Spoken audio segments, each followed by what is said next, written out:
Gobierno decidió presentar denuncia ante tribunales de justicia para investigar actividades de financiera clandestina La Cutufa. General Matei afirmó que en la FACH no existe ni existió ninguna financiera ilegal. Abogado del ex capitán de ejército declarado reo por homicidio de Aurelio Sichel anunció que apelará ante Corte Suprema.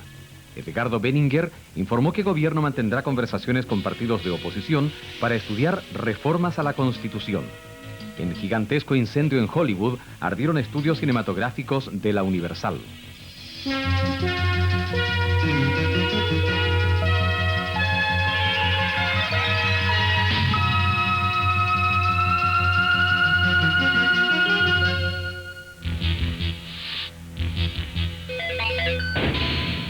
Muy buenas noches. El Consejo de Defensa del Estado presentará una denuncia ante los tribunales para que se investiguen los posibles delitos cometidos con el funcionamiento de la financiera ilegal La Cutufa. La noticia la entregó en el Palacio de la Moneda el secretario general de Gobierno, Enrique Correa. Dijo que la acción del Consejo de Defensa del Estado se fundamenta en posibles infracciones a la ley de bancos. El Consejo de Defensa del Estado, teniendo presente un oficio enviado por el señor superintendente de bancos, ha resuelto presentar una denuncia a los tribunales ordinarios para que investigue los posibles ilícitos cometidos con ocasión de lo que se ha dado en llamar la financiera ilegal o informal La Cutufa. Luego el Consejo de Defensa del Estado ha tomado cartas en el asunto. Como ustedes saben, el Consejo de Defensa del Estado tiene como misión fundamental la defensa de los bienes del fisco y ha resuelto pues, entonces tomar cartas en este asunto, como digo, y presentar una denuncia al tribunal ordinario correspondiente. Dijo Correa que la presunción de uso de dineros fiscales en La Cutufa es algo que no se puede descartar y que para poder hacerlo se ha requerido la investigación de los tribunales. Informó que el fundamento de la acción está en el artículo 34 de la Ley de Bancos, en lo relativo al funcionamiento de financieras ilegales. Afirmó que el gobierno piensa que el caso de La Cutufa no debería afectar las relaciones entre la autoridad y el ejército, ya que estas son de tipo institucional de acuerdo a la Constitución y a la ley. El general del aire, Fernando Matei, aseguró que en la Fuerza Aérea no existe ni ha existido ninguna financiera informal. El comandante en jefe de la Fuerza Aérea, general del aire Fernando Matei, llegó hasta el Palacio de la Moneda a proponerle al presidente de la República los ascensos y retiros de la institución, así como la conformación del alto mando para el próximo año. Al término del encuentro, negó la existencia de una financiera informal al estilo de La Cutufa dentro de las filas de la FACH. En la Fuerza Aérea de Chile no existe ninguna financiera informal, ni existió alguien afuera, un señor Parada, hizo una financiera de esta, entonces un cabo y un empleado civil de la Fuerza Aérea de alguna forma tomaron o cogieron gente que estaba en el extranjero o había estado y le ofrecieron por su plata buenos intereses.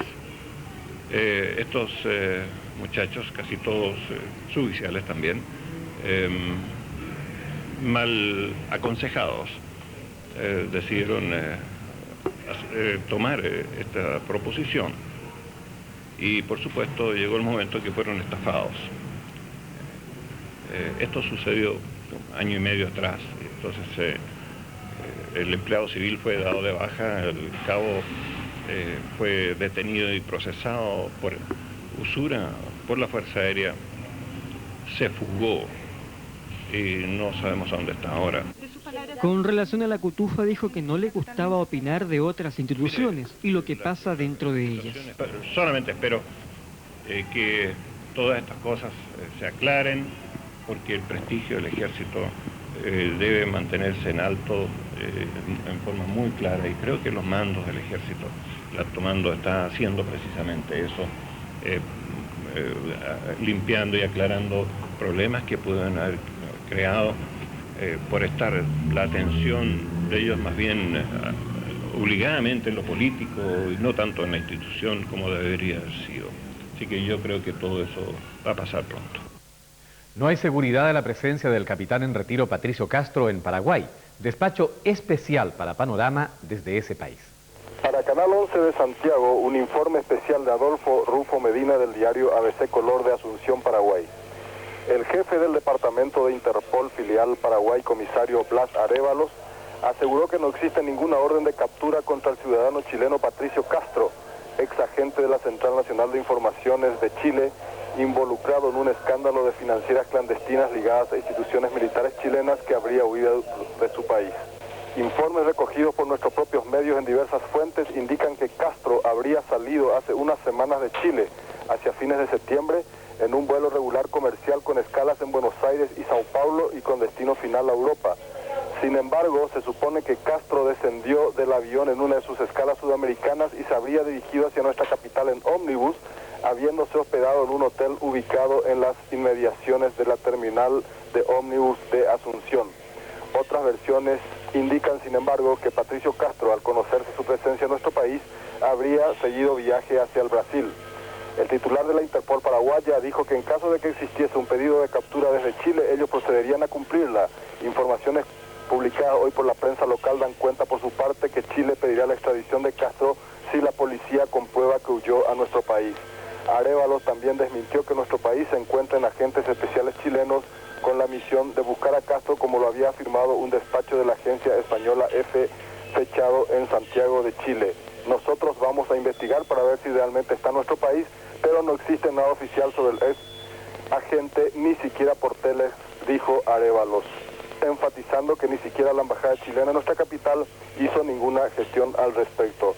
Para Canal 11 de Santiago de Chile, Adolfo Rufo Medina del diario ABC Color de Asunción, Paraguay.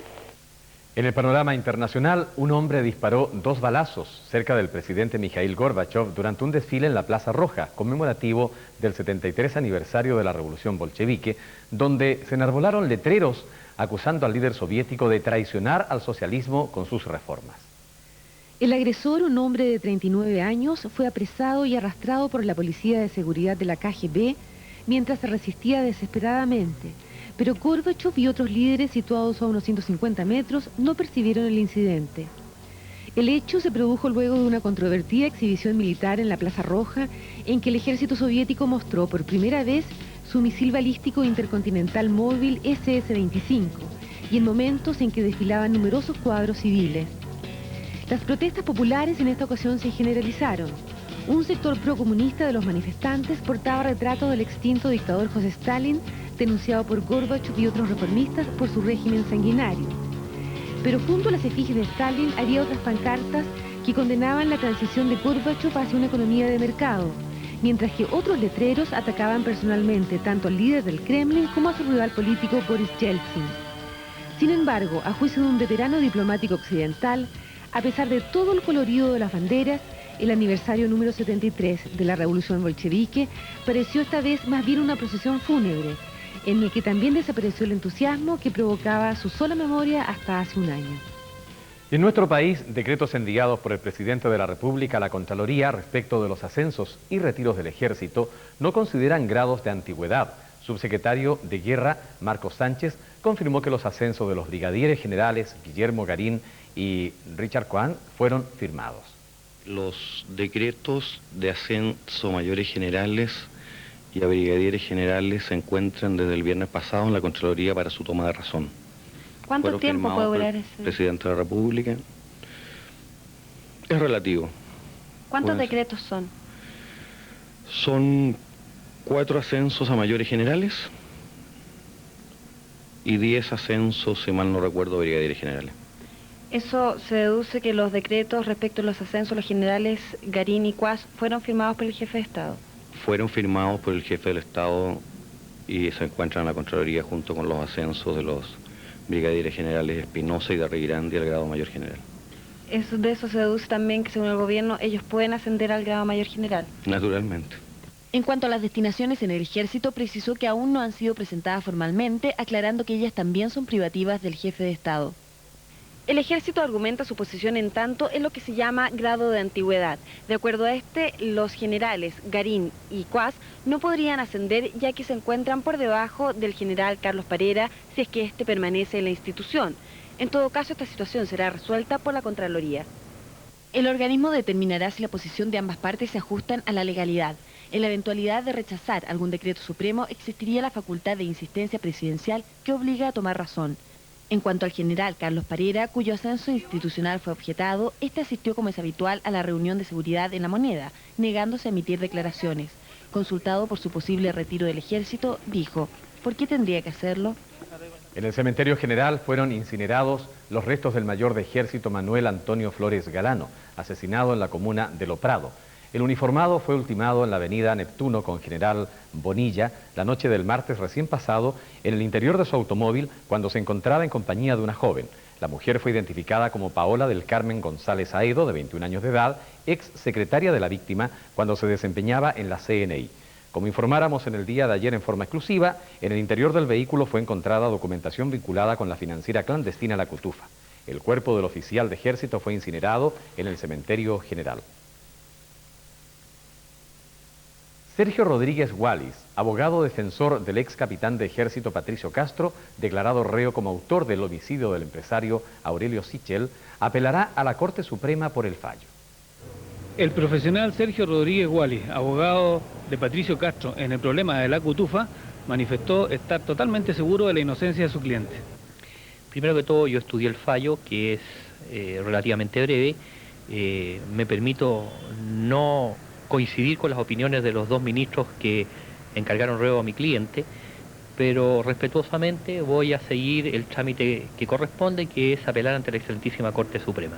Fundamentalmente ellos manifiestan la existencia de relaciones de carácter comercial que se pretenden que son de envergadura, que existirían entre Sichel y mi cliente, el señor Castro, hecho que no está absolutamente acreditado en autos. Se habla sobre un allanamiento irregular que no es tal. Se le da credibilidad a los dichos de la parte querellante y no así a una serie de testigos que avalan absolutamente la visita que se efectuó a la casa donde se ocurrió el homicidio y que es un hecho público de conocimiento y que yo largamente lo expresé en mi alegato en la Corte de Apelaciones de San Miguel. Y yo pienso de que él es absolutamente inocente de los hechos que se le imputan, que eso va a quedar absolutamente aclarado. El hecho de que él venga va a significar su prisión preventiva, pero en algún momento, ¿no es cierto?, va a quedar absolutamente exculpado de los cargos que se le han efectuado. Pero yo debo reconocer que él sí tiene que afrontar otros hechos que sí van a significar su detención en forma relativamente prolongada, como son deudas de carácter económico que tiene por cheque protestado. Aquí cada vez que está aconteciendo un hecho de sangre de importancia en este país, se le echa la culpa a La Cutufa. Yo creo que esto, ¿no es cierto?, es una creación que en algún momento se va a desinflar como realmente corresponde. Accidente ocurrido en la frontera norte del país fue producto de una falla humana, así lo aseguró el ministro de Defensa, Patricio Rojas. Creo que es un desgraciado accidente en que hubo una falla humana en cuanto a una zona en que a veces es muy fácil perder la huella segura. ¿A qué le llama falla humana? A la que comete un hombre. ¿Quién? Bajo una equivocación de percepción o de estimación de lo que es su conducta, en este caso de ruta. ¿Pero quién carga la responsabilidad? Yo no cargo responsabilidades, estamos estableciendo la responsabilidad. Lo indicó al concurrir a la Cancillería a reunirse con el ministro Enrique Silva Sima para conversar sobre el tema. No lo sé. Eso puede ser alguna apreciación de él en torno a los antecedentes de que él dispone allá. Pero yo, respecto a antecedentes de mi sumario, no puedo decir una conclusión de esa índole porque la ley del administrativo, el estatuto, establece que todas estas investigaciones son secretas hasta que estén terminadas. ¿Y cuándo concluye? A la mayor brevedad. En tanto, en la unidad de cuidados intensivos del Hospital Militar se recupera satisfactoriamente el embajador Luis Winter, luego de ser sometido a una intervención quirúrgica. Su estado es estable. Pese a que el embajador Winter tiene prohibido recibir visitas, horas previas a su operación, fue visitado por el comandante en jefe del Ejército, general Augusto Pinochet, quien concurrió a saludarlo e interiorizarse de su estado de salud. En una reunión privada y breve, estuvo conversando con quien cumplió misiones diplomáticas durante su gobierno. Cristian Espejo, subsecretario general del Partido Democracia Nacional de Centro, interpuso un recurso de protección preventiva en contra de Álvaro Corbalán Castilla. frente a las reiteradas amenazas que el dirigente político dijo haber recibido de parte de personas vinculadas al controvertido ex líder de Avanzada Nacional. Un tiro al aire. Espejo indicó que el recurso de protección se dio en un contexto netamente político, luego que él propiciara personalmente la expulsión de Corbalán desde las filas del partido. El dirigente agregó que el ex líder de Avanzada Nacional no supo entender ni insertarse en el sistema democrático, al tiempo que puso en peligro la existencia misma del Partido Democracia Nacional de Centro. Frente a ello, Espejo solicitó previamente la renuncia de Corbalán, pero al no aceptar la proposición, el dirigente insistió ante el Tribunal Supremo del partido, el cual finalmente resolvió su expulsión. Yo no es que tenga miedo, en absoluto no lo tengo, pero sí creo que, como dice el viejo dicho, Juan Secura vivió muchos años y yo quiero que se me garanticen mis derechos de libertad y de integridad física y psíquica. ¿Estas amenazas han sido solamente a usted o a otros miembros del partido? Solamente a mí. Lamentablemente, quizás porque, no sé, no tengo explicación. Puede ser porque he sido la persona que me ha enfrentado más violentamente al interior del partido. ¿El señor Corbalán lo ha amenazado directamente a usted en forma personal? Hemos tenido diálogos ásperos. Yo no lo quiero colocar a él como un Rambo aquí, sino que simplemente como una persona que no sabe vivir democráticamente al interior de un partido.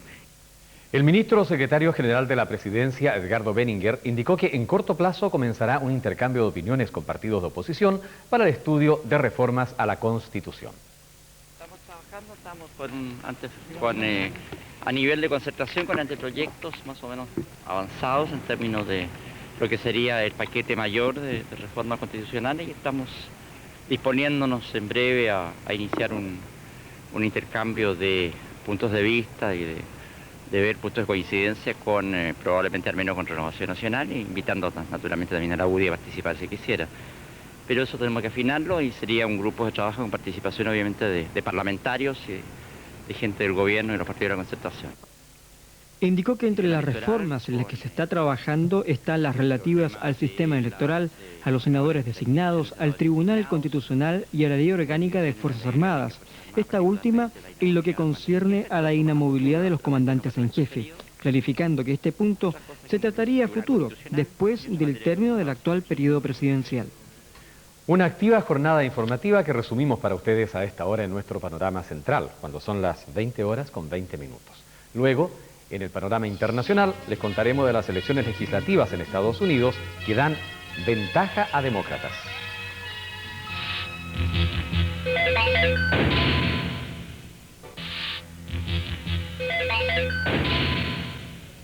Bay Meadows, montado por Héctor Salazar, se adjudicó el premio Corporación de Televisión de la Universidad de Chile, corrido en el Hipódromo Chile.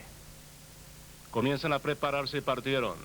Con Bay Meadows en el primer lugar, segunda Big Party a Pescuezo, tercera Búlgara, Big Party alcanzando pasa al primer lugar, segunda Bay Meadows un cuerpo, tercero y Candita a medio, cuarto Búlgara, quinta Gata Flora, sexta Mucha Música, séptima Vía de la Reina, octava Cetronia un cuerpo, última Queen Dancer a 3, Antita por fuera al primer lugar, segunda Big Party, curva a las 900, tercera Bay Meadows a cuerpo y medio, cuarta Búlgara, quinta Gata Flora, sexta Mucha Música, última Queen Dancer a 3 cuerpos. Antita a cuerpo y medio, a 2 aumenta su ventaja sobre Big Party, tercero que se va ubicando Búlgara por fuera, cuarta Bay Meadows, quinta Cetronia 6 cuerpos, al quinto lugar Mucha Música por los palos, sexta queda Cetronia, séptima Gata Flora, octava Queen Dancer, última Vía de la Reina, comienzan a girar la curva, Antita 4 cuerpos, segunda Big Party, tercera Búlgara a Pescuezo, cuarta Bay Meadows, quinta Mucha Música 5 cuerpos, sexta Cetronia, séptima Gata Flora. Van a entrar a tierra derecha con Antita a 3 cuerpos, segunda Big Party, tercera Búlgara, cuarta Bay Meadows, quinta Cetronia por fuera, sexta Mucha Música, séptima Vía de la Reina, octava Gata Flora, última Queen Dancer, Antita a 2 cuerpos, segunda Búlgara, tercera Big Party por los palos, van a enfrentar los últimos 200, Búlgara sigue cortando distancia, Antita Pescuezo en taja sobre Búlgara, tercera Big Party, cuarta Bay Meadows, Búlgara alcanzando, Antita en primer lugar, Búlgara al primer lugar por los palos, segunda Antita, Bay Meadows iniciando en esta topeada, y más en Big Party por el centro, Big Party alcanzando, Bay Meadows por fuera, y gana Big Party, segunda Bay Meadows, tercera Antita, cuarta Búlgara, quinta Vía de la Reina, sexta Cetronia, séptima Gata Flora, octava Queen Dancer, última Mucha Música. Luego de realizado el fallo fotográfico, como vemos en la secuencia de cámara lenta, el ganador fue Bay Meadows. Tras dilucidar el vencedor, los gerentes de nuestro canal, Vicente Lyon y Carlos González, hicieron entrega de los trofeos correspondientes al ganador, a los propietarios y al preparador del ejemplar triunfador. Una llegada emocionante. Trabajadores de Empremar expresaron su rechazo a la privatización de esta empresa naviera. Los dirigentes sindicales indicaron que de acuerdo a una evaluación de Corfo, de la cual es filial Empremar, esta empresa estaría en posición de ser vendida para solventar el déficit de la Corporación de Fomento. Señalaron que Empremar es actualmente una entidad rentable y estratégica para el país, porque ha representado históricamente los intereses de la nación en la fijación de los fletes marítimos, compitiendo con las pretensiones de las transnacionales. La venta de Empremar a juicio de sus trabajadores resulta apresurada, inconveniente e innecesaria. La venta de Empremar no aportaría ni siquiera un 1% del cuantioso déficit que ostenta Corfo. En el panorama internacional, en Estados Unidos, los demócratas arrebataron al Partido Republicano del presidente George Bush las gobernaciones de Texas, Florida y otros 4 estados y ampliaron su control en el Congreso en una elección subrayada por el descontento de los votantes. La primera elección de los años 90 en los Estados Unidos se produjo en un momento de extraordinaria volatilidad, con una nación al borde de la recesión y al borde de una guerra en el Golfo Pérsico. Y en este escenario el Partido Demócrata cosechó una victoria de modestas proporciones, que muy poco altera el panorama que espera el presidente George Bush en sus próximos 2 años de gestión. Sin embargo, para el primer mandatario hubo 2 amargas derrotas personales. Las gobernaciones de Texas y Florida, 2 bases de poder que había tratado esforzadamente de preservar, aunque ganó la de California. Y mientras se esperaba todavía algunos resultados, se confirmaba que el Partido Demócrata sumó una banca a la mayoría que controla en el Senado, anticipándose una diferencia de 56 votos contra 44 cuando sesione el Congreso en enero próximo. En la Cámara de Representantes, los demócratas sumaron 7 bancas más para un total de 266 asientos contra 169 del partido de gobierno. Asimismo, se perfilaba una mayoría de 29 puestos para gobernadores demócratas, a diferencia de 21 para los republicanos. El presidente iraquí Saddam Hussein ordenó la liberación de 120 occidentales, incluyendo a 100 alemanes, luego de conversaciones con el ex canciller de Alemania Federal, Willy Brandt. La agencia noticiosa iraquí INA dijo que la orden de Saddam de liberar a 120 occidentales fue un reconocimiento al papel humanitario jugado por el ex canciller de Alemania Federal. Willy Brandt, que llegó el lunes a Bagdad, urgió el martes a los líderes iraquíes a trabajar por la paz. Sin embargo, hasta el momento nadie ha explicado cuál podría ser la solución de Brandt. Mientras tanto, el jefe de la diplomacia norteamericana, James Baker, llegó a Moscú luego de entrevistarse en Turquía con el presidente Turgut Özal, con quien volvió a referirse a una opción militar como solución para el conflicto del Golfo Pérsico. En Moscú se anunció simultáneamente que el presidente iraquí liberaría a 1000 soviéticos, exceptuándose solamente a los asesores militares que prestan servicios para el gobierno de Bagdad. En tanto, se cumplieron 100 días desde que Irak invadió territorio kuwaití, en medio de sostenidos rumores de analistas y expertos que incrementan la perspectiva de un masivo bombardeo estadounidense contra las fuerzas que ocupan Kuwait. Y en Jerusalén, unos 18.000 israelíes, muchos de los cuales coreaban la consigna "mueran los árabes", acompañaron al cementerio el ataúd con los restos del rabino extremista Meir Kahane, asesinado en Nueva York. A lo largo del cortejo que acompañó los restos de Meir Kahane, centenares de israelíes se apartaron para golpear a los árabes, apedrear a la policía y romper escaparates, preguntando de tienda en tienda si empleaban árabes en su trabajo. La policía custodió también las casas de los dirigentes palestinos y de los legisladores árabes e israelíes, quienes recibieron amenazas de muerte después que Kahane fuera asesinado a tiros por un empleado municipal de ascendencia egipcia el lunes en Nueva York. Se temía que el asesinato de Kahane, rechazado por dirigentes israelíes de todos los sectores, podría desencadenar una ola de asesinatos políticos. Kahane, de 58 años, predicó una doctrina violenta de poder judío y abogó por expulsar a todos los árabes de los territorios ocupados por Israel. Con su muerte, se anticipa que los partidos ultraderechistas y religiosos competirán ahora por atraerse el voto de sus seguidores. Y volviendo a nuestro país, solo 4.222 contribuyentes han presentado sus observaciones al Servicio de Impuestos Internos en el proceso de reavalúos de los bienes raíces no agrícolas. En un comunicado, el Servicio de Impuestos Internos indicó que esa cifra no alcanza a representar el 1% del total de las propiedades afectas al impuesto territorial, que suman 750.000. Mediante el formulario 2884, el interesado podrá pronunciarse sobre cualquier aspecto de la tasación de su propiedad, antecedentes que complementarán los estudios técnicos que paralelamente está realizando el servicio.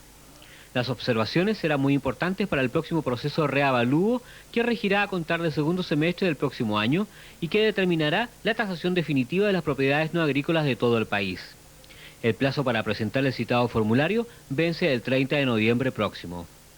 800.000 personas serán beneficiadas con proyecto que condona deudas por contribuciones de bienes raíces, intereses y multas. El senador Jaime Esteves explicó los objetivos de este proyecto. Se busca normalizar la situación de deudas de impuestos que tienen centenares de miles de chilenos. En primer lugar, las de bienes raíces. Hemos acordado que todas las deudas de hace más de 3 años por bienes raíces, por impuestos de bienes raíces, quedan condonadas. Es decir, no se cobran. Y que quienes tienen deudas de los últimos 3 años, se les va a condonar los reajustes, los intereses y las multas. Con ello se ha ampliado el criterio original del Ejecutivo, que establecía este beneficio solo para las personas que tenían cuotas de contribuciones de hasta 10.000 pesos.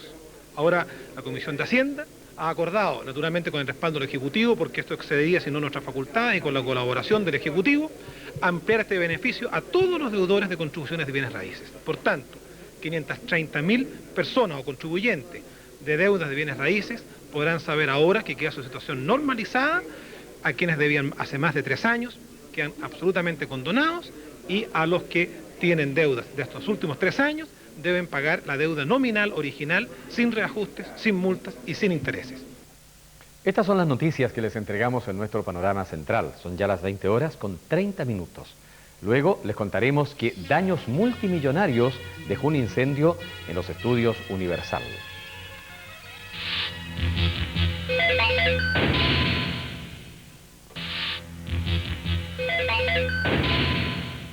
Pérdidas multimillonarias ocasionó un incendio que destruyó 1/3 de las instalaciones del estudio Universal en Hollywood.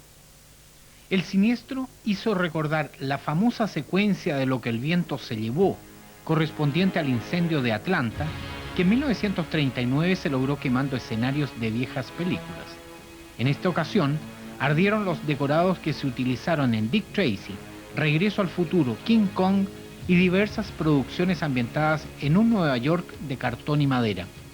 La mayoría de los daños se registraron en las fachadas que contemplan los miles de turistas que efectúan la visita guiada de los estudios Universal, distantes 16 kilómetros del centro de Los Ángeles. 400 bomberos, apoyados por 6 helicópteros, lograron dominar el fuego después de 3 horas de intenso trabajo. Felizmente las llamas no alcanzaron la cineteca, donde se guardan los negativos y copias de miles de filmes de un valor incalculable. Ese archivo hizo que los japoneses de la Panasonic decidieran comprar los estudios Universal en $8.000 millones. Solo los terrenos de 170 hectáreas están evaluados en $500 millones. Y en nuestro país, cerca de 2.600 millones de pesos se asignarán a municipalidades del país para cubrir sus gastos más urgentes en materia educacional. El ministro de Educación, Ricardo Lagos, informó que estos recursos se obtuvieron de la reforma tributaria, explicando que se asignarán a más de 300 municipalidades del país. Asimismo, indicó que los alcaldes respectivos deberán dar cuenta de la utilización del monto asignado a las autoridades regionales del ministerio. En otro ámbito, señaló que su cartera envió a la secretaria ejecutiva del Consejo Superior de Educación el documento con los objetivos fundamentales y los contenidos mínimos correspondientes a cada uno de los años de estudio de enseñanza básica y media para su revisión. Sostuvo que se han mantenido los lineamientos curriculares vigentes, pues una reforma sustantiva debe ser producto de un debate nacional serio. Lo que hemos hecho es más bien introducir algunos elementos nuevos, como el que dice relación con el tema de derechos humanos, temas de carácter ecológico, protección del medio ambiente, el tema relativo a la familia, valores culturales, que están informados en los textos adjuntos y que nos parece importante que la opinión pública conozca. El rector de la Universidad de Chile, doctor Jaime Lavados, se reunió con directores de establecimientos de enseñanza media de la región metropolitana con el fin de darles a conocer lo que es hoy esta institución. En el encuentro también estuvo presente el ministro de Educación, Ricardo Lagos, quien se refirió al desafío que significa adecuar los contenidos de la enseñanza media a los requerimientos de la universidad, precisó que es necesario impulsar la educación técnico-profesional y preparar a los jóvenes tanto para ingresar a las universidades como para incorporarse al mundo laboral. El rector Lavados, en tanto, dijo que este encuentro es un intento de recuperar una relación entre la Universidad de Chile y los establecimientos secundarios. Asimismo, reseñó las labores que realiza la institución, a la que calificó como la forjadora de la identidad del país. Este diálogo continuará el próximo viernes, donde se abordarán aspectos técnico-educativos. Los funcionarios de la Universidad Católica insistieron ante las autoridades de ese plantel en su petición de reajuste salarial de un 100% de IPC. Los dirigentes de los trabajadores de la Universidad Católica, en su tercer día de huelga legal, se reunieron con la comisión negociadora de esa Casa de Estudios Superiores para buscar una solución al conflicto. Hubo acuerdo en que el costo de satisfacer las peticiones de los funcionarios es inferior a los 1.200 millones de pesos mencionados por la autoridad universitaria. La comisión negociadora del plantel se reunirá el viernes próximo con el Consejo Superior de la Universidad para tratar con los representantes de los trabajadores alguna posibilidad de acuerdo ese mismo día. Falso llamado de asalto movilizó a personal policial en pleno centro de la capital, a raíz de un anónimo llamado telefónico que alertó sobre un asalto a una oficina particular. Personal de Carabineros se movilizó hasta el número 1291 de calle Compañía. En el lugar supuestamente se estaba llevando a cabo un atraco en la oficina 401 del edificio, perteneciente al abogado José Navarrete. Luego de algunos minutos de tensión e incertidumbre, la policía revisó completamente el inmueble y constató que se trataba de un falso llamado de alarma. Empleados del abogado supuestamente asaltado indicaron que en su calidad de juez de policía local de Pudahuel, el profesional había recibido amenazas de asalto, pero que éstas no se habían concretado. 6 pescadores se encuentran desaparecidos en Constitución y otros 2 corrieron igual suerte en Panguipulli. En Constitución, un bote ocupado por 3 pescadores salieron a alta mar la madrugada del domingo y una segunda embarcación pesquera con 3 ocupantes partió en la madrugada del lunes a pescar, y a pesar de los esfuerzos desplegados por la flota pesquera de la zona y por helicópteros, hasta ahora se desconoce la situación de ellos. Por otra parte, en Panguipulli se informó que otros 2 pescadores desaparecieron luego que una ola volcara la embarcación en la playa de Peyuco. Hasta estos momentos se ignora lo ocurrido con ellos. Vocera de los detenidos políticos dio a conocer el malestar de ese sector por el reciente allanamiento llevado a cabo en la cárcel pública por personal de Gendarmería. Gendarmería llegó golpeando violentamente las celdas y lanzando improperios. En medio de la oficialidad actuaban 2 funcionarios que están ligados a una actitud fuertemente represiva con los presos políticos durante la dictadura, y la CNI como el mayor Vidal y el teniente Reyes. Ingresó al sector de galerías personal de antimotines fuertemente armado con escopeta y subametralladora, lo que es altamente peligroso y no había sucedido en ocasiones anteriores. En esta oportunidad se destruyó el piso de la celda del compañero Basilio Carrillo Nova, dirigente de los PP, y quien hace 10 días atrás también fue allanada en 2 oportunidades en el mismo día en forma exclusiva. Según el secretario general del PPD, Sergio Vitar, las modificaciones impuestas por la derecha al proyecto de ley sobre centrales sindicales politiza estas organizaciones al hacerlas débiles, ya que así serán fácil presa de intereses partidistas. Vitar precisó que la derecha busca la atomización del movimiento sindical, creando centrales poco representativas que pueden provocar disputas entre los mismos trabajadores.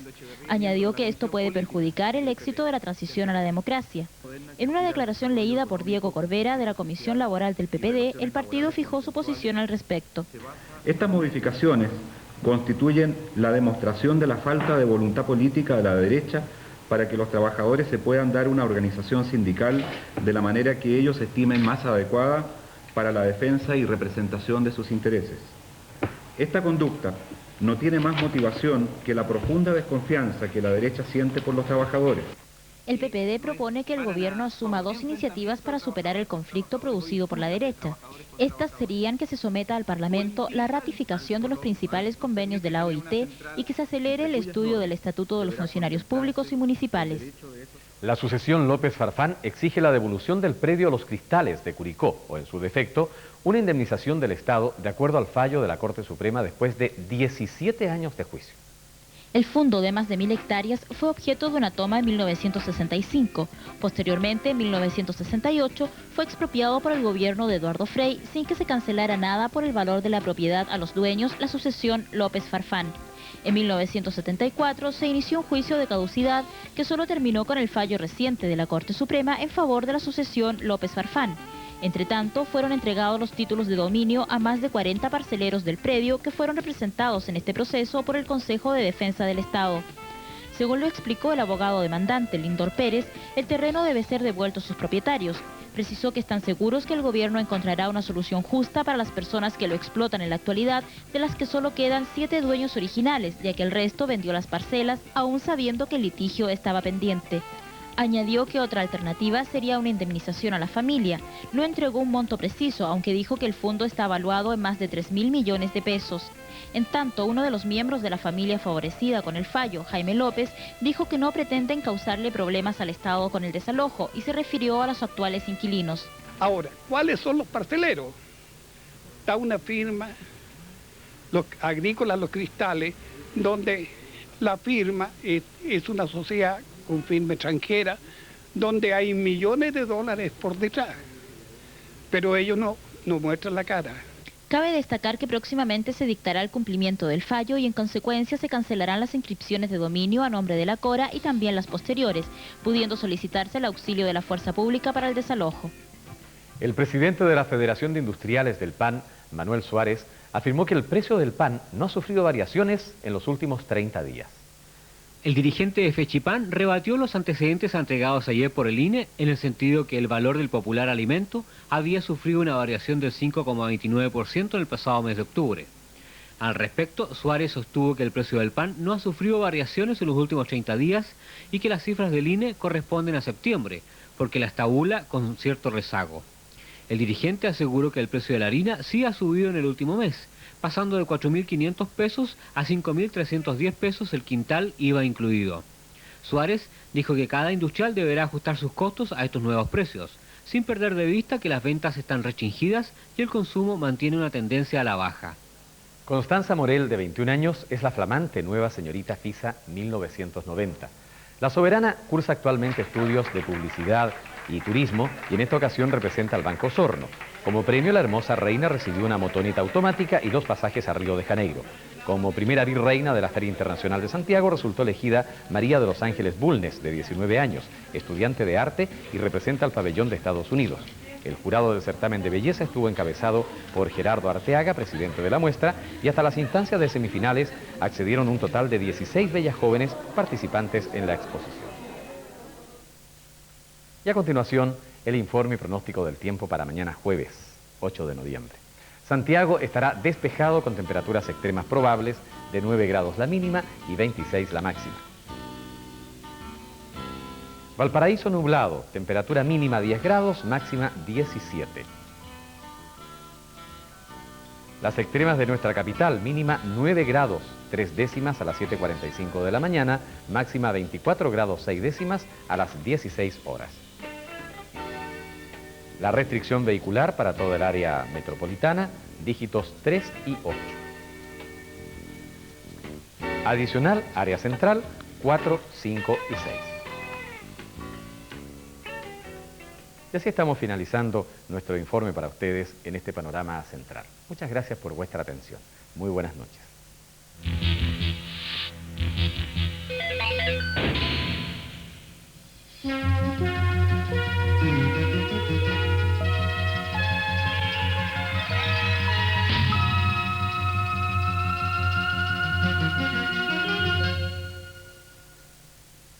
Tecnos y Jean Paul presentaron Panorama.